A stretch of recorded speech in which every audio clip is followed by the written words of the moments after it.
Tamil BDC நண்பர்கள் அனைவருக்கும் வணக்கம். ஸோ பைனான்ஸ் டெக்ஸ் ஸ்கேம் அப்படிங்கிறத பற்றி தான் இந்த வீடியோவில் பார்க்க போகிறோம். அது என்ன சார் பைனான்ஸ் டெக்ஸ் ஸ்கேம் அப்படின்னு கேட்டிங்கன்னா, ஸோ ஆக்சுவலாக பைனான்ஸ் வந்து பார்த்தீங்கன்னா ரீசெண்டாக வந்து பார்த்தீங்கன்னா அவங்களோட டெக்ஸ் எக்ஸ்சேஞ்ச் வந்து லான்ச் பண்ணியிருந்தாங்க. அது எல்லாருக்குமே தெரியும்.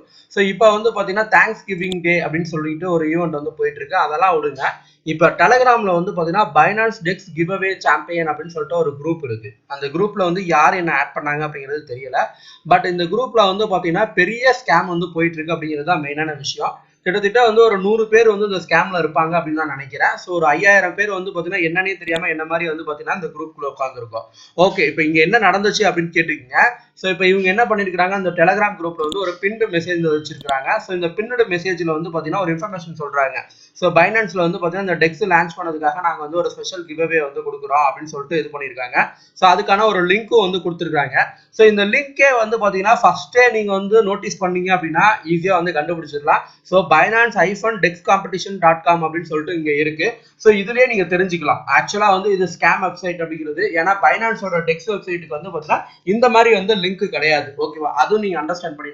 ஸோ அண்டர்ஸ்டாண்ட் பண்ணாம சரி இது உண்மையிலே வந்து பைனான்ஸ் டெக்ஸா தான் இருக்கும் அப்படின்னு நினைச்சு கிளிக் பண்ணீங்க அப்படின்னா அதுக்கு வந்து பார்த்தீங்கன்னா அப்படியே HSL வந்து பார்த்தீங்கன்னா டெக்ஸ் பேஜ் இல்ல பைனான்ஸ் அக்கௌண்ட்ல வந்து பார்த்தீங்கன்னா எப்படி வந்து அனௌன்ஸ்மெண்ட் கொடுப்பாங்களோ அதே போல பக்கவா வந்து அனௌன்ஸ்மெண்ட் கொடுத்துருக்காங்க. அதையும் நீங்க பார்க்கலாம். ஸோ இந்த காம்படிஷன் வந்து பார்த்தீங்கன்னா 28 நவம்பர்ல இருந்து வந்து பார்த்தீங்கன்னா கிட்டத்தட்ட 7/12/2019 வரைக்கும் நடக்குது அப்படின்னு சொல்லிட்டு 1 வீக்குக்கு வந்து பார்த்தீங்கன்னா இந்த இதை வந்து கொடுத்துருக்காங்க. ஸோ இப்போ இதுல வந்து பார்த்தீங்கன்னா இந்த இதுல வந்து நீங்க எலிஜிபிள் ஆகணும் அப்படின்னா மெயின் வந்து ஒரு ETH வச்சிருக்கணுமா இல்லைன்னா 0.05 BTC இல்லைன்னா 500 ரிப்பிள் காயின் வந்து வச்சிருக்கணும் அப்படின்ற மாதிரி சொல்லியிருக்காங்க. ஸோ இதுல எப்படி வந்து நீங்க பார்ட்டிசிபேட் பண்றது அப்படிங்கறது வந்து சொல்லியிருக்காங்க. ஸோ ஒரு ETHல இருந்து 50 ETH சென்ட் பண்றவங்களுக்கு வந்து அப்படியே 10 மடங்கு வந்து கிவ்அவே வந்து கொடுக்குறாங்க.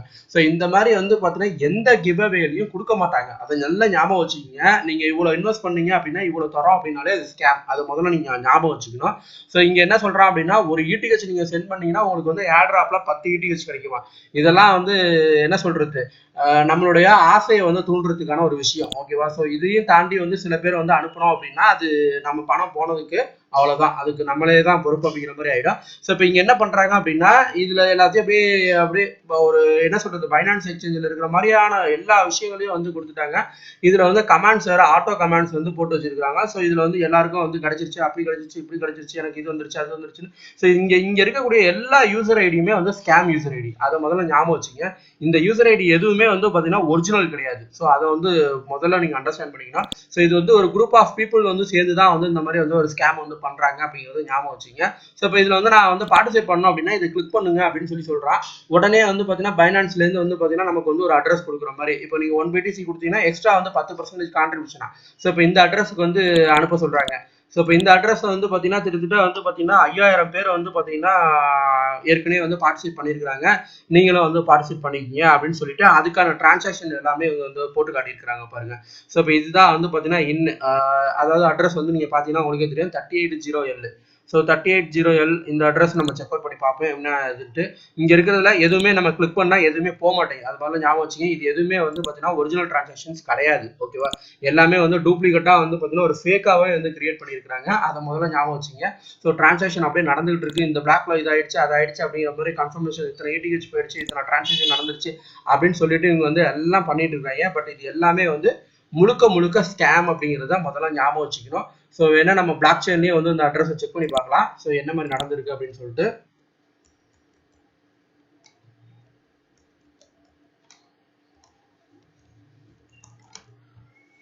ஸோ பிளாக் செயின் வெப்சைட் நான் டைப் பண்ணியிருக்கேன். ஸோ இந்த பிளாக் செயினோட எக்ஸ்ப்ளோரர்ல இந்த அட்ரஸை போட்டு பார்ப்போம். இந்த அட்ரஸ்ல யாரு என்ன அனுப்பியிருக்கிறாங்க அப்படிங்கிறத தெரிஞ்சுக்கிறதுக்கு. ஸோ ஜஸ்ட் வந்து பேஸ்ட் பண்ணிட்டு BTC பிட்காயின் செயின் வந்து கிளிக் பண்ணிட்டேன். ஸோ இது வந்து புது அட்ரஸ் தான். ஓகேவா, அவங்க ஜென்ரேட் பண்ணியிருக்கிறாங்க. இப்போ இந்த அட்ரஸ் வந்து மாறிக்கிட்டே இருக்கும். ஸோ இப்போ வரைக்கும் இந்த அட்ரஸ் வந்து புது அட்ரஸாக ஜென்ரேட் ஆகிருக்கு. ஸோ மற்றபடி வந்து இன்னும் யாரும் அனுப்பலை அப்படின்னு நினைக்கிறேன். ஸோ தயவுசெய்து யாரும் எதுக்கும் அனுப்பிட வேணாம். இங்கே இருக்கிற எல்லா டிரான்சாக்ஷனுமே வந்து எல்லாமே வந்து ஃபேக் அப்படிங்கிறத ஞாபகம் வச்சுக்கணும். ஸோ இப்போ அதுதான் வந்து மெயின். ஸோ இப்போ இந்த இதில் வந்து பார்த்தீங்கன்னா உங்களுக்கு தெரியும். ஓகேவா, ஸோ இதில் இன்னொரு இது நான் உங்களுக்கு காட்டுறேன். ஸோ இப்போ இந்த இதில் ஃபர்ஸ்ட் பேஜில் வந்து இப்படி காட்டினாங்கல்ல, இப்போ வேற ஏதாவது பேஜை கிளிக் பண்ணோம் அப்படின்னா அந்த ஈவெண்ட் வந்து போகணுமா அப்படின்னு பார்த்தீங்கன்னா அந்த இது எதுவுமே போகலை. ஓகே. ஸோ இதுலயே வந்து நீங்க முழுக்க தெரிஞ்சுக்கலாம் இது வந்து ஒரு ஸ்கேம் வெப்சைட் அப்படிங்கிறது. ஸோ இந்த மாதிரியான ஸ்கேம்ஸ்ல போய் தயவு செய்து பார்ட்டிசிபேட் பண்ணிடாதீங்க. ஸோ இது எல்லாமே வந்து ஃபேக் அப்படிங்கிறத ஞாபகம் வச்சுக்கோங்க. ஸோ அதே போல எந்த ஒரு எக்ஸ்சேஞ்சா இருந்தாலும் சரி, எந்த ஒரு லிங்கா இருந்தாலும் சரி, அந்த யூஆர்எல் வந்து அஃபிஷியலான யூஆர்எலா அப்படிங்கிறத நீங்க வெரிஃபை பண்ணணும். ஸோ அதை வெரிஃபை பண்ணல அப்படின்னா அது பிரச்சனை தான். ஸோ இந்த டெக்ஸ் காம்படிஷன் அப்படின்னு சொல்லக்கூடிய இந்த இது வந்து பார்த்தீங்கன்னா ஃபேக் அப்படிங்கிறத அண்டர்ஸ்டாண்ட் பண்ணிக்கோங்க. ஏன்னா இங்க வந்து இது வந்து ஒரு டொமைன் வந்து ரெஜிஸ்டர் பண்ணியிருக்காங்க. ஸோ இந்த டொமைன் யாரோடது அப்படிங்கிறது பார்த்தோம்னா இந்த டொமைனோட டீட்டெயிலும் மோஸ்ட்லி வந்து கிடைக்காது அப்படின்னு தான் நினைக்கிறேன். ஏன்னா வந்து பார்த்தீங்கன்னா இந்த ஸ்கேமர்ஸ் வந்து பார்த்தீங்கன்னா அதுக்கு தகுந்த மாதிரி தான் வந்து பே பண்ணியிருப்பாங்க.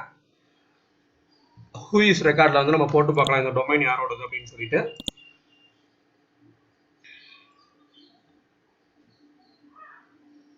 ஸோ இப்போ இந்த டொமைனை வந்து பார்த்தீங்கன்னா 2011 அதாவது வந்து 2011 தான் வந்து ரெஜிஸ்டர் பண்ணியிருக்கிறாங்க. 20ஆம் தேதி நவம்பர் மாதம் ரெஜிஸ்டர் பண்ணியிருக்காங்க.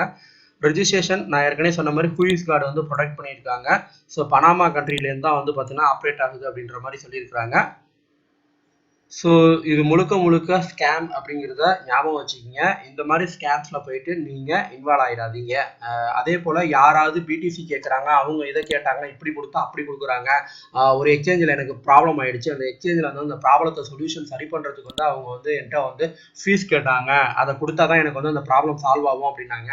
அந்த மாதிரி எதை சொன்னாலும் சரி அது எல்லாமே ஸ்கேம் அப்படிங்கிறத முதல்ல ஞாபகம் வச்சுக்கோங்க. ஸோ அதே போல இந்த மாதிரி இருக்கக்கூடிய குரூப்ஸ் எல்லாத்தையுமே வந்து நீங்க என்ன பண்ணலாம் அப்படின்னா ஒன்று லீவ் பண்ணுங்க, இந்த குரூப் வந்து ரிப்போர்ட் பண்ணுங்க. யார் வந்து இந்த மாதிரி நமக்கு வந்து ஆட் பண்றாங்க அப்படிங்கிறது நமக்கு தெரியல. பட் இந்த மாதிரியான பிரச்சனைகள் இருக்குதான் செய்யுது. ஸோ தயவு செய்து வந்து பாத்தீங்கன்னா அந்த மாதிரி குரூப்ஸ்ல இருக்கிறத தவிர்த்துக்குங்க. ஸோ அதே போல எங்கேயுமே சரி பிட்காயினை வந்து அனுப்புங்க அப்படின்னு சொல்லி சொன்னா நீங்க அந்த இடத்துக்கு போகாதீங்க.